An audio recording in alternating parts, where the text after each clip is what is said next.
Menurut Heri, struktur tarif dalam kesepakatan tersebut tidak simetris, di mana Indonesia harus menghapus sekitar 99% tarif untuk produk asal Amerika Serikat.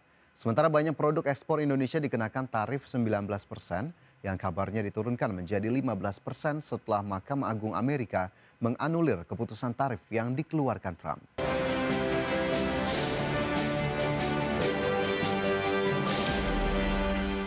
Peneliti Pusat Industri Perdagangan dan Investasi Indef Ahmad Heri Firdaus menilai kesepakatan tarif resiprokal antara Indonesia dan Amerika Serikat lebih menguntungkan negeri Paman Sam. Bagi Indonesia, kesepakatan tersebut berisiko menekan industri domestik mulai dari sektor pangan hingga tekstil dan alas kaki. Menurut Heri, struktur tarif dalam kesepakatan tersebut tidak simetris, di mana Indonesia harus menghapus sekitar 99% tarif untuk produk asal Amerika Serikat. Sementara banyak produk ekspor Indonesia dikenakan tarif 19%, yang kabarnya diturunkan menjadi 15% setelah Mahkamah Agung Amerika menganulir keputusan tarif yang dikeluarkan Trump. Kesepakatan ini juga berpotensi menekan daya saing produk ekspor Indonesia di pasar Amerika, di tengah ongkos produksi domestik yang relatif tinggi dibanding negara pesaing seperti Vietnam dan Malaysia. Jika akses pasar terganggu, penyerapan tenaga kerja di sektor padat karya dipastikan akan terkena dampak. Di sini kita bisa melihat bahwa struktur tarifnya ya di sini asimetris tapi resiprokal. Jadi ada apa namanya ketidakseimbangan ya di mana Indonesia ini eh, menghapus 99% tarif ya produk dari Amerika Serikat. Jadi ini hampir full liberalisasi ya, hampir full liberalisasi. Artinya ya bebas masuk sini ya, dari segi tarif bebas. Nah, sementara kita dikenakan tarif 19% untuk beberapa produk ya, untuk banyak lah ya. Kementerian Perindustrian mencatat indeks kepercayaan industri atau IKI pada Februari 2026 berada di angka 54,02 poin. Kementerian mencatat 19 subsektor berada pada fase ekspansi dan hanya 4 subsektor yang mengalami kontraksi. Kementerian Perindustrian mencatat indeks kepercayaan industri atau IKI pada Februari 2026 berada di angka 54,02 poin. Angka ini turun tipis dari bulan sebelumnya yang mencapai 54,12. Dari 23 subsektor industri pengolahan yang dianalisis, sebanyak 19 subsektor berada pada fase ekspansi dan 4 subsektor yang mengalami kontraksi. Juru bicara Kemenperin Febri Henry Antoni Arif menyebut, subsektor yang berada pada fase ekspansi berkontribusi sebesar 92,9% terhadap PDB industri pengolahan non-migas. Dua subsektor dengan nilai IKI tertinggi yakni industri pencetakan dan reproduksi media rekaman serta industri alat angkutan lainnya.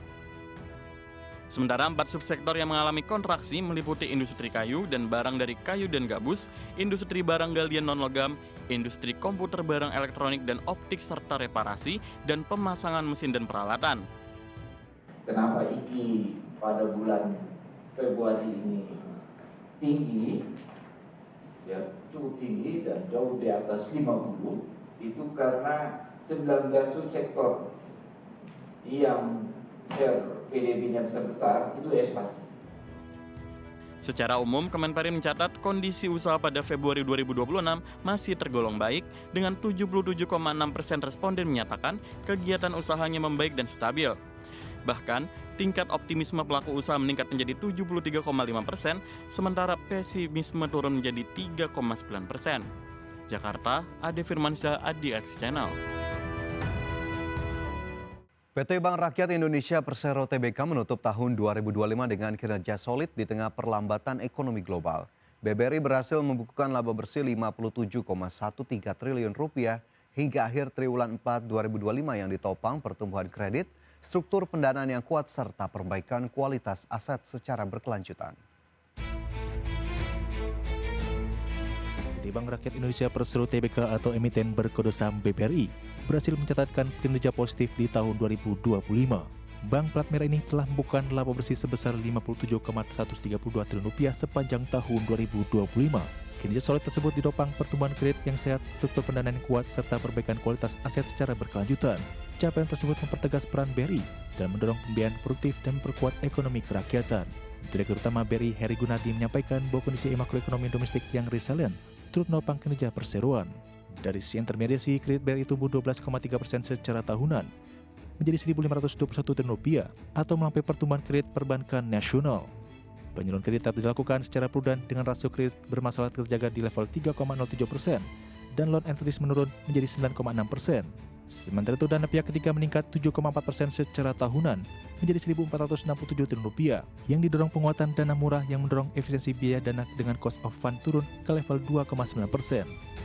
Hingga akhir tahun 2025 total aset BRI tumbuh 7,02% secara tahunan menjadi Rp2.135 triliun. Selain itu, rasio kecukupan modal atau KAR yang kuat di level 23,52% turut mendukung BRI untuk tetap memberikan porsi dividen yang memadai bagi pemegang saham. Pada saat ini, kondisi permodalan BRI sangat memadai ya, sangat kuat gitu. Sebagaimana tadi disampaikan bahwa KAR kita berada di sekitar 23,52%. Angka ini sangat jauh ya, sangat tinggi dibandingkan dengan apa yang dipersyaratkan oleh regulator.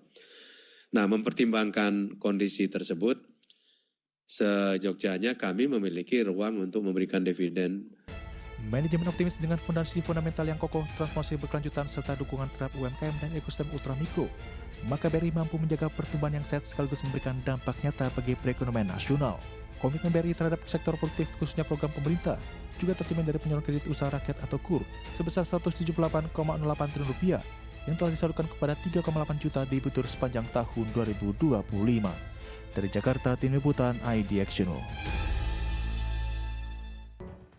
Pemerintah Indonesia kini tengah mengarahkan transformasi menuju pemerintahan terintegrasi, kebijakan berbasis data, serta layanan publik yang inklusif dan berorientasi pada kebutuhan masyarakat. Target tersebut dapat diakselerasi melalui rencana induk pemerintah digital 2025-2045 dan penyiapan kebijakan peraturan presiden tentang pemerintah digital. Penasihat khusus Presiden bidang digitalisasi dan teknologi pemerintahan sekaligus Ketua Komite Percepatan Transformasi Digital Pemerintah, Luhut Binsar Panjaitan menyampaikan bahwa pengembangan pemerintah digital berbasis AI dapat menjadi pendorong utama agar Indonesia tidak mengalami jebakan pendapatan menengah, yakni situasi ketika negara berhasil keluar dari status berpendapatan rendah ke menengah namun stagnan dan gagal naik kelas menjadi negara maju. Karena semua sudah terintegrasi datanya yang ada di kita. Dan ini saya kira akan membuat kita membuat perencanaan yang lebih tajam, membuat eksekusi yang lebih bagus, yang pada akhirnya memberikan efisiensi kepada negara kita ini. Digitalisasi tapi berbasis AI, karena AI ini eksponensial betul. Tadi tim juga dengan saya bincang bahwa kalau ini kita lakukan dengan benar dan sampai hari ini saya lihat benar, ini 8-9% growth harus kita capai pada 2029.